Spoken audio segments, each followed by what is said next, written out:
శాంతి. ఈరోజు మురళీ డేటు 8 ఫిబ్రవరి 2024. బాబా చెప్తున్నారు, మధురమైన పిల్లల్లారా, బ్రాహ్మణులమైన మేము సర్వోత్తమమైన వారము, పురుషోత్తములుగా తయారవుతున్నామని ఈ విషయం మీరు సదా గుర్తుంచుకుంటే సదా హర్షితముగా ఉంటారు. మీతో మీరు మాట్లాడడం నేర్చుకున్నట్లయితే అప్పుడు అపారమైన సంతోషంలో ఉండగలుగుతారు. ఈరోజు మురళిలోని ప్రశ్న, తండ్రి శరణులోకి ఎవరు రాగలరు? తండ్రి ఎవరికి ఆశ్రయం ఇస్తారు? సమాధానము, పూర్తి నిర్మోహులుగా ఉన్నవారే తండ్రి శరణులోకి రాగలుగుతారు. వారి బుద్ధి యోగము అన్ని వైపుల నుండి తెగిపోయి ఉండాలి. బంధుమిత్రులు మొదలైన వారి వైపు ఆకర్షింపబడకూడదు. నాకు ఒక్క బాబా తప్ప వేరెవ్వరూ లేరు అనేది బుద్ధిలో సదా జ్ఞాపకం ఉండాలి. ఇటువంటి పిల్లలే సర్వీసు చెయ్యగలరు. ఇటువంటి పిల్లలకే తండ్రి కూడా శరణు ఇస్తారు. ఓం శాంతి. వీరు ఆత్మిక తండ్రి, టీచరు, గురువు. ప్రపంచంలోని వారికి విషయాలు తెలియదు అని పిల్లలు బాగా అర్థం చేసుకున్నారు. సన్యాసులు శివోహం అని అంటారు, కానీ మేము తండ్రి, టీచరు, గురువు అని చెప్పుకోరు. వారు కేవలం శివోహం అని, తతత్వం అని అంటారు. పరమాత్మ సర్వవ్యాపి అయితే మరి ప్రతి ఒక్కరూ కూడా తండ్రి, టీచరు, గురువుగా అయిపోవాలి కదా. కానీ అలా ఎవ్వరూ భావించడం లేదు కూడా. మనుషులు స్వయాన్ని భగవంతుడు అని, పరమాత్మ అని పిలిపించుకోవడం పూర్తిగా తప్పు అవుతుంది. తండ్రి తెలిపే విషయాలు పిల్లల బుద్ధిలో ధారణ అవుతాయి కదా. అక్కడ ఆ చదువులో చాలా సబ్జెక్టులు ఉంటాయి, అన్ని సబ్జెక్టులు బుద్ధిలో ఉండవు. ఇక్కడ తండ్రి చదివించే విషయాలు ఒక్క సెకండులో పిల్లల బుద్ధిలోకి వచ్చేస్తాయి. మీరు రచయిత, రచనల ఆది, మధ్య, అంత్యముల యొక్క జ్ఞానాన్ని వినిపిస్తారు. మీరే త్రికాలదర్శులుగా లేక స్వదర్శన చక్రధారులుగా అవుతారు. ఆ భౌతిక చదువు ఏదైతే ఉందో దానిలోని సబ్జెక్టులు వేరువేరుగా ఉంటాయి. సర్వుల సద్గతి దాత ఒక తండ్రియేనని మీరు నిరూపించి అర్థం చేయిస్తారు. ఆత్మలందరూ ఒక పరమాత్మనే కదా స్మృతి చేస్తారు. ఓ గాడ్ ఫాదర్ అని అంటారు. కనుక తండ్రి నుండి తప్పకుండా వారసత్వం లభించి ఉంటుంది. ఆ వారసత్వాన్ని ఎప్పుడైతే పోగొట్టుకుంటారో అప్పుడు దుఃఖంలోకి వచ్చేస్తారు. ఇది సుఖ దుఃఖాల ఆట. ఈ సమయంలో అయితే అందరూ పతితులుగా, దుఃఖితులుగా ఉన్నారు. పవిత్రముగా అయినట్లయితే తప్పకుండా సుఖం లభిస్తుంది.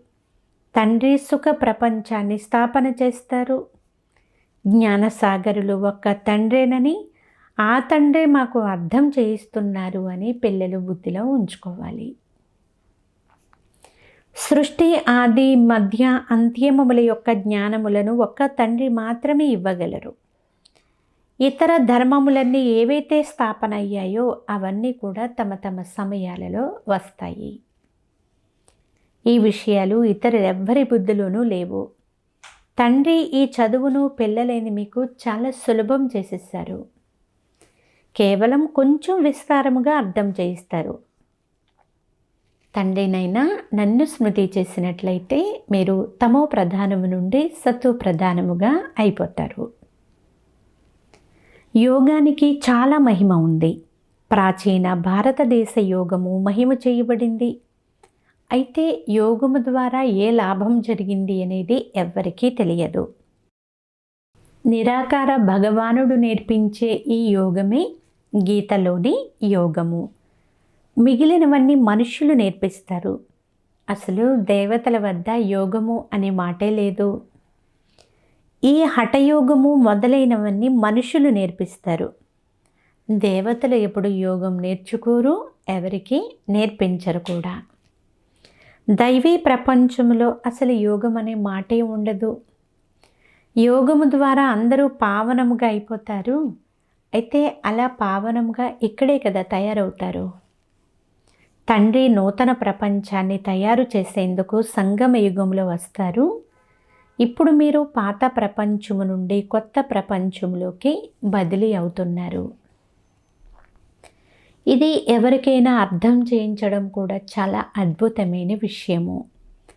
బ్రాహ్మణులైన మనము సర్వోత్తమమైన వారము. సత్యయుగము కలియుగముల మధ్య సర్వోత్తమమైన బ్రాహ్మణులు ఉంటారు. దీనినే సంగమ యుగము అని అంటారు. ఈ యుగములో మీరు పురుషోత్తములుగా అవుతున్నారు.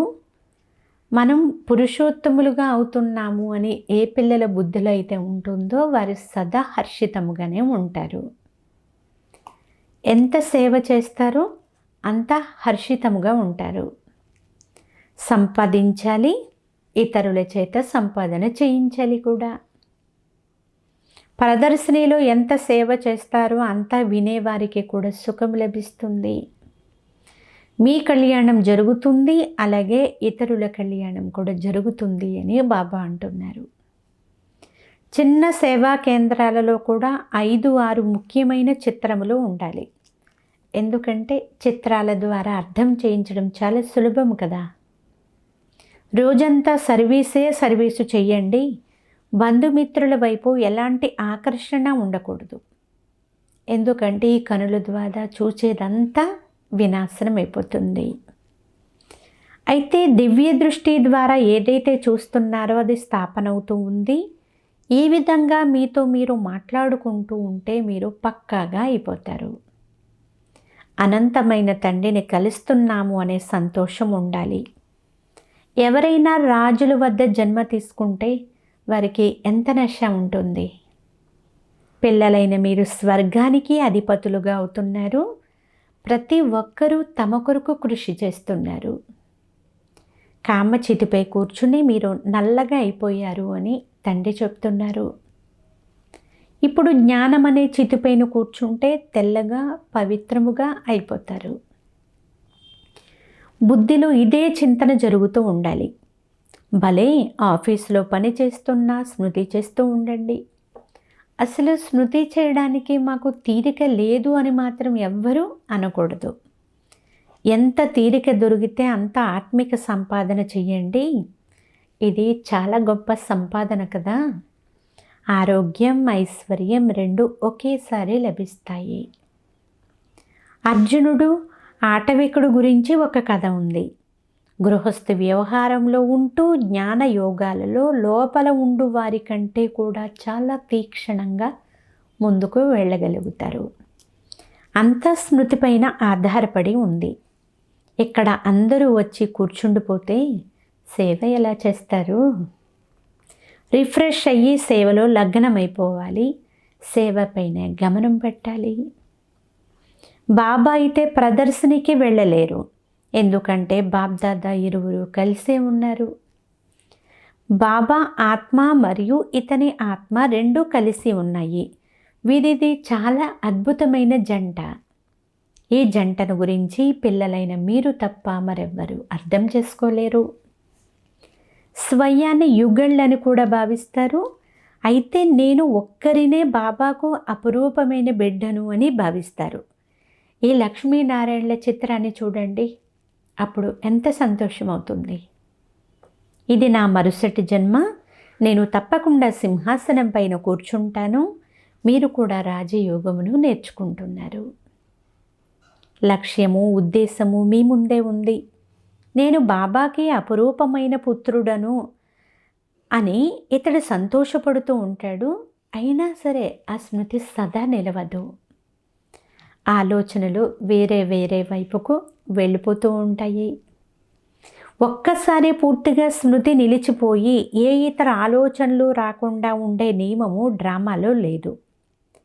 మాయా తుఫానులు స్మృతి చెయ్యనివ్వవు. బ్రహ్మబాబా అంటారు, నాకు చాలా సులభము అని చెప్తూ ఉంటారు. ఎందుకంటే నా శరీరంలోనే శివబాబా ప్రవేశించి ఉన్నారు. నేను బాబాకు నెంబర్ 1 అపురూపమైన పుత్రుడను. అలాగే నేను నెంబర్ 1 రాకుమారునిగా కూడా అవుతాను.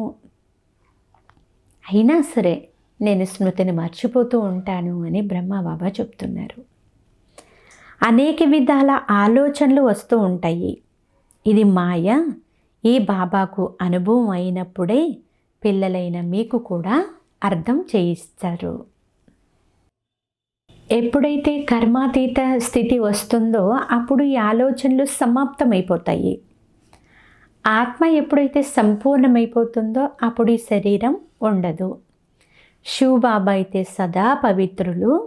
పతిత ప్రపంచము మరియు పతిత శరీరములోకి వచ్చి పావనంగా చేసే పాత్ర కూడా వీరిదే. డ్రామాలో బంధింపబడి ఉన్నారు. మీరు పావనమైతే మీకు కొత్త శరీరం కావాలి.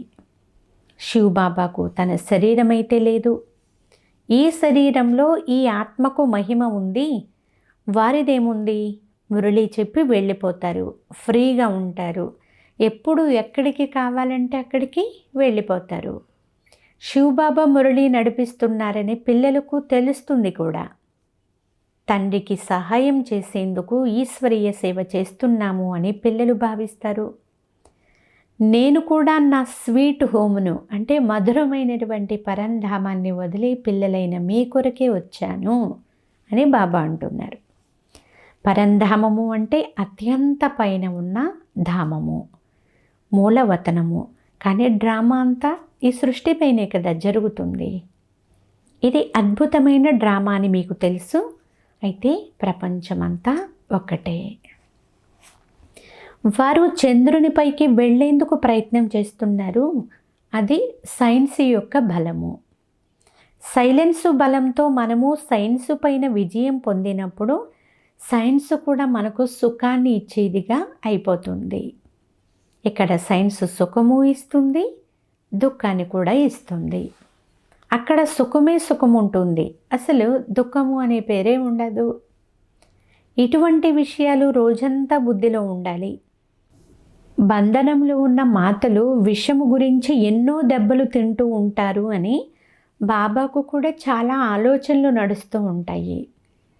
కొంతమంది మళ్ళీ మోహవశమై ఇరుక్కుపోతారు. నిశ్చయ బుద్ధి కలవారు వెంటనే మేము అమృతం త్రాగాలి అని భావిస్తారు. ఇందులో నిర్మోహులుగా ఉండాలి కదా. పాత ప్రపంచము నుండి మనసు విరిగిపోవాలి. ఇటువంటి సేవాదారులే బాబా యొక్క హృదయాన్ని అధిరోహించగలుగుతారు. అటువంటి వారికి ఆశ్రయం ఇవ్వవచ్చు. కన్య పతి ఆశ్రయములోకి వెళ్తుంది. అయితే విషము లేకుండా పతి తన వద్ద అయితే ఉంచుకోడు. అప్పుడు తండ్రి శరణులోకి రావాల్సి వస్తుంది. కానీ వీళ్ళు నిర్మోహులుగా అవ్వాలి కదా. పతులకు 10 లభించారు. ఇప్పుడు వారితో మనము బుద్ధి యోగంతో నిశ్చితార్థం జరుపుకుంటాము. నాకు ఒక్కరు తప్ప ఇతరులు ఎవ్వరూ లేరు. ఎలాగైతే కన్య ప్రీతి తన పతితో తగులుకుంటుందో అలా ఆత్మల ప్రీతి పరమాత్మతో ఏర్పడుతుంది. ఆ పతితో దుఃఖము లభిస్తుంది, ఈ పతితో సుఖము లభిస్తుంది. ఇది సంగమ యుగము. దీనిని గురించి ఎవ్వరికీ తెలియదు. మరి మీకు ఎంత సంతోషం ఉండాలి. మనకు నావికుడు లేక తోటమాలి లభించారు. వారు నన్ను పుష్పాల తోటలో తీసుకుని వెళ్తున్నారని మీకు సదా సంతోషం ఉండాలి. ఈ సమయంలో మనుష్యులందరూ ముళ్ళు వలె తయారై ఉన్నారు. అన్నిటికంటే పెద్ద ముళ్ళు కామ వికారము. మొదట మీరు నిర్వీకారి పుష్పాలుగా ఉండేవారు. మెల్లమెల్లగా కళలు తగ్గిపోయాయి. ఇప్పుడు పెద్ద ముళ్ళుగా అయిపోయారు. బాబాను బబుల్నాథుడు అని కూడా అంటారు. వారి అసలు పేరు శివుడు అని మీకు తెలుసు. ముళ్ళును పుష్పాలుగా చేస్తారు కనుక వారిని బబుల్నాథ్ అని పిలుస్తారు. భక్తి మార్గంలో చాలా పేర్లు ఉంచుతారు. వాస్తవానికి వారి పేరు శివుడు ఒక్కటే. రుద్రజ్ఞాన యజ్ఞము అన్నా లేక శివజ్ఞాన యజ్ఞము అన్నా ఒక్కటే. రుద్రయజ్ఞము ద్వారా వినాశ జ్వాల వెలువడింది. శ్రీకృష్ణపురి లేక ఆది సనాతన దేవీ దేవత ధర్మస్థాపన జరిగింది. మీరు ఈ యజ్ఞము ద్వారానే మనుష్యుల నుండి దేవతలుగా అవుతారు. చిత్రాలు కూడా అద్భుతమైనవి తయారు చేస్తారు. విష్ణు నాభి నుండి బ్రహ్మ వెలువడినట్లుగా చూపిస్తారు కదా. ఈ విషయాలన్నీ మీకు తెలుసు. నిశ్చయముగా బ్రహ్మ సరస్వతులే లక్ష్మీనారాయణులుగా అవుతారు. లక్ష్మీనారాయణులే 84 జన్మల తరువాత మళ్ళీ బ్రహ్మ సరస్వతులుగా అవుతారు. మనుషులైతే ఇటువంటి మాటలు విని చాలా ఆశ్చర్యపోతారు, సంతోషపడుతూ ఉంటారు. కానీ మాయ కూడా తక్కువైనదేమీ కాదు కదా. కామం మహాశత్రువు. మాయ నామరూపాలలో ఇరికించి క్రింద పడేస్తుంది. తండ్రిని స్మృతి చెయ్యనివ్వదు. ఆ తర్వాత సంతోషం తగ్గిపోతుంది. మేము చాలామందికి అర్థం చేయిస్తున్నామని సంతోషపడకూడదు. మొదట అసలు నేను బాబాని ఎంత సమయం స్మృతి చేస్తున్నాను, రాత్రిపూట తండ్రిని స్మృతి చేసి పడుకుంటున్నానా లేక మరిచిపోయి నిద్రపోతున్నానా అనేది పరిశీలన చేసుకోవాలి. కొంతమంది పిల్లలు పక్కా ధర్మనిష్ఠాపరులుగా ఉన్నారు. పిల్లలైన మీరు చాలా అదృష్టవంతులు. తండ్రి పైన చాలా భారం ఉంది, అయినా రథానికి కొంత మినహాయింపు లభిస్తుంది. జ్ఞానయోగాలు కూడా చేస్తున్నారు. అవి లేకుండా లక్ష్మీనారాయణల పదవిని ఎలా పొందుకోగలుగుతారు? నేను తండ్రికి ఏకైక పుత్రుడను అనే సంతోషము ఉంటుంది. నాకు అనేక మంది పిల్లలు ఉన్నారు అనే నశ కూడా ఉంటుంది. మాయ విఘ్నాలు కూడా కలిగిస్తుంది. పిల్లలకు కూడా మాయా విఘ్నాలు వస్తూనే ఉంటాయి. అయితే ముందుకు పోను పోను కర్మాతీత అవస్థ వస్తుంది. ఈ శరీరంలో బాబ్దాదా ఇరువురు కలిసే ఉన్నారు. వారంటారు మధురాతి మధురమైన పిల్లలు అని. తండ్రి అయితే ప్రేమ సాగరులు. ఇతని ఆత్మ తండ్రి ఆత్మతో కలిసి ఉంది. ఇతను కూడా పిల్లలను ప్రేమిస్తారు. నేను ఎటువంటి కర్మలు చేస్తానో నన్ను చూసి ఇతరులు కూడా అదే చేస్తారు అని బ్రహ్మబాబా సదా ఈ స్లోగన్ చెప్తూ ఉంటారు. చాలా మధురంగా ఉండాలి. పిల్లలు చాలా వివేకవంతులుగా కూడా ఉండాలి. ఈ లక్ష్మీనారాయణలో ఎంత వివేకం ఉందో చూడండి. వివేకముతో విశ్వరాజ్యం తీసుకున్నారు. ప్రదర్శన ద్వారా చాలామంది ప్రజలు తయారవుతారు. భారతదేశం చాలా పెద్దది, చాలా సర్వీసు చెయ్యాలి. స్మృతిలో ఉండి వికర్మలను కూడా వినాశనం చేసుకోవాలి. ఇది చాలా పెద్ద చింత. మనము తమో ప్రధానము నుండి సతో ప్రధానముగా ఎలా తయారు కావాలి? ఇందులో శ్రమ ఉంది. బాబా అంటున్నారు, పిల్లలు మీరు సేవ చేయడానికి చాలా అవకాశాలు అయితే ఉన్నాయి. రైలులో బ్యాడ్జీ పైన సేవ చేయవచ్చు. వీరు బాబా, ఇది వారిచ్చే వారసత్వము, ఇలా అర్థం చేయించండి. సరిగ్గా 5000 సంవత్సరాల క్రితము భారతదేశం స్వర్గంగా ఉండేది. శ్రీ లక్ష్మీనారాయణల రాజ్యం ఉండేది. వారి రాజ్యం మళ్ళీ తప్పకుండా వస్తుంది. మేము బాబా స్మృతి ద్వారా పావన ప్రపంచానికి అధిపతులుగా అవుతున్నాము. రైలులో చాలా సర్వీసు జరుగుతుంది. ఒక పెట్టెలో సేవ చేయండి, మళ్ళీ మరొక పెట్టెలోకి వెళ్ళండి. ఇలా సేవ చేసేవారే తండ్రి యొక్క హృదయమును అధిరోహించగలుగుతారు. మీకు సంతోషకరమైన వార్త చెప్తాము అని వారికి చెప్పండి. మీరు పూజ్య దేవతలుగా ఉండేవారు 84 జన్మలు తీసుకుని ఇప్పుడు పూజారులుగా అయిపోయారు. ఇప్పుడు మళ్ళీ పూజ్యులుగా అవ్వండి. ఈ విషయాన్ని అర్థం చేయించడానికి మెట్ల చిత్రం చాలా బాగుంది కదా అని బాబా అంటున్నారు. ఈ చిత్రము ద్వారా సతో రజో తమో స్థితులను నిరూపించాలి. పాఠశాలలో చివర్లో గ్యాలప్ చేసేందుకు చాలా ఆసక్తి వస్తుంది. ఇక్కడ కూడా సమయాన్ని వృధా చేసిన వారికి గ్యాలప్ చేసి సేవలో లగ్నమైపోవాలి అని బాబా తెలియజేస్తారు. సేవ చేసేందుకు అవకాశం చాలా ఉంది. బాబా ఎక్కడికైనా పంపుటకు సేవాదారి పిల్లలు చాలామంది అయితే రావాలి కదా. మందిరాలలో సేవ చాలా బాగా జరుగుతుంది. ఎవరైతే మన దేవీ దేవత ధర్మానికి చెందిన వారు ఉన్నారో వారైతే చాలా బాగా జ్ఞానాన్ని అర్థం చేసుకుంటారు. గంగా నదీ తీరంలో కూడా మీరు ఈ సేవ చేయవచ్చు. అక్కడ హృదయానికి తప్పకుండా జ్ఞాన బాణాలు తగులుకుంటాయి అని బాబా చెప్తున్నారు. అచ్చా, మధురాతి మధురమైన అపురూపమైన పిల్లలకు మాతాపిత బాప్దాదాల ప్రియ స్మృతులు మరియు గుడ్ మార్నింగ్. ఆత్మిక పిల్లలకు ఆత్మిక తండ్రి నమస్తే. ఆత్మీయ తండ్రికి ఆత్మీయ పిల్లల యొక్క ప్రియ స్మృతులు గుడ్ మార్నింగ్ మరియు నమస్తే నమస్తే నమస్తే. ధారణ కొరకు ముఖ్య సారము. ఫస్ట్ పాయింట్, సదా హర్షితముగా ఉండాలి అంటే ఆత్మిక సేవ చెయ్యాలి, సత్యమైన సంపాదన చెయ్యాలి, అలాగే ఇతరుల చేత కూడా చేయించాలి. మీ కళ్యాణంతో పాటు ఇతరుల కళ్యాణం కూడా చెయ్యాలి.